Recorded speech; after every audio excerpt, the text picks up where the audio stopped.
கண்டிக்கின்றோம். மத்திய அரசு மோடி அரசு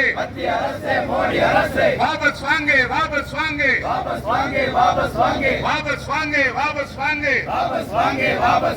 தொழிலாளர்கள் வேலை உறுதி சட்டத்தை சிதைக்காதே கண்டிக்கின்றோம்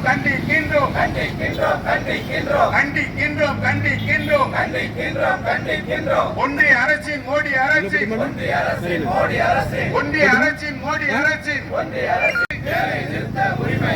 வேலை நிறுத்த உரிமையை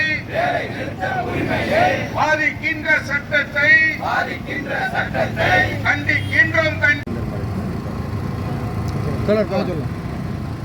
தமிழ்நாடு முழுவதும் மார்க்சிஸ்ட் கம்யூனிஸ்ட் கட்சியின் சார்பில் விலைவாசி உயர்வை கட்டுப்படுத்த வலியுறுத்தியும் தொழிலாளர்களுக்கு விரோதமான சட்டங்களை திரும்ப பெற கோரியும் 100 நாள் வேலை திட்டத்தை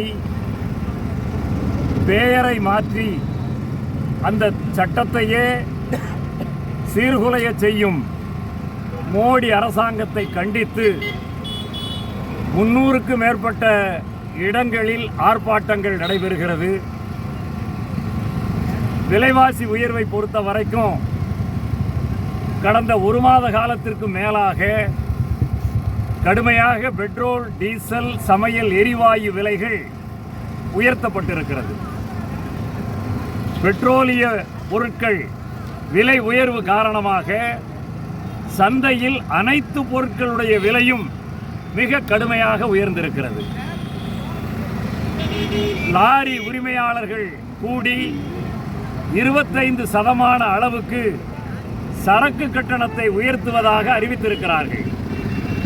இதன் காரணமாக சகல பொருட்களுடைய விலைகளும் உயர்ந்து வருகிறது.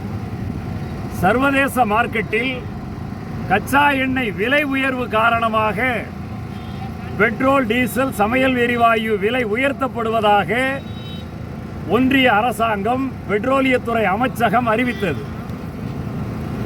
அமெரிக்காவும் இஸ்ரேலும் மிக மோசமான முறையில் ஈரான் மீது நடத்திய தாக்குதலை தொடர்ந்து அந்த போர் காரணமாக இந்த கச்சா எண்ணெய் விலை உயர்வு இருந்தது. $110 அளவுக்கு கச்சா எண்ணெய் விலை உயர்ந்த பின்னணியில் இந்த விலை உயர்த்தப்படுவதாக சொன்னார்கள். ஆனால் இப்போ $80 குறைந்து விட்டது. $30 அளவுக்கு கச்சா எண்ணெய் விலை குறைந்த போதும் கூட உயர்த்திய பெட்ரோல், டீசல், சமையல் எரிவாயு விலையை குறைப்பதற்கு மோடி அரசாங்கம் மறுக்கிறது. இது எந்த விதத்திலும் மக்களுக்கு நன்மை பயக்காது. எனவே உடனடியாக சமீபத்தில் உயர்த்திய பெட்ரோல், டீசல், சமையல் எரிவாயு விலையை உடனடியாக குறைக்க வேண்டும் என்று இந்த நேரத்திலே நாங்கள் வலியுறுத்தி கேட்டுக்கொள்ள விரும்புகிறோம். தொழிலாளர்களுக்கு விரோதமான சட்ட திருத்தம் 44 சட்டங்களாக இருந்ததை 4 சட்டங்களாக குறைத்து தொழிலாளர்களுக்கு விரோதமான சட்டங்கள் நடைமுறைப்படுத்தப்பட்டு இருக்கிறது. அந்த சட்டத்தை திரும்ப பெற வேண்டும் என்றும் நாங்கள் இந்த ஆர்ப்பாட்டத்தின் வாயிலாக வலியுறுத்தி கேட்டுக்கொள்ள விரும்புகிறோம். கிராமப்புறங்களிலே இருக்கக்கூடிய விவசாய தொழிலாளர்களுக்கு ஒரு வருடத்தில் 100 நாள் வேலை கொடுத்து அதன் மூலம் அவர்களுடைய வறுமை நிலையை மீட்டு வந்த அந்த மகாத்மா காந்தி 100 நாள் வேலை திட்டத்தை விபி ராம்ஜி என்கிற பெயரில் மாற்றம் செய்ததோடு மட்டுமல்லாமல் 125 நாளாக உயர்த்தி இருக்கிறோம் என்று வம்மாத்து காட்டுகிறார்கள். ஆனால் நடைமுறையில் அந்த திட்டம் சீர்குலைக்கப்படுகிறது. எனவே அந்த சட்டத்தை முறையாக செயல்படுத்த வேண்டும் என்றும் இந்த நேரத்தில் நாங்கள் வலியுறுத்தி கேட்டுக்கொள்கிறோம். முதல் சட்டமன்ற கூட்டம் நேற்று தொடங்கி இருக்கிறது. கவர்னர் உரையில் பல்வேறு அறிவிப்புகளை அவர்கள் செய்திருக்கிறார்கள். சில விமர்சனங்களும் இருக்கிறது.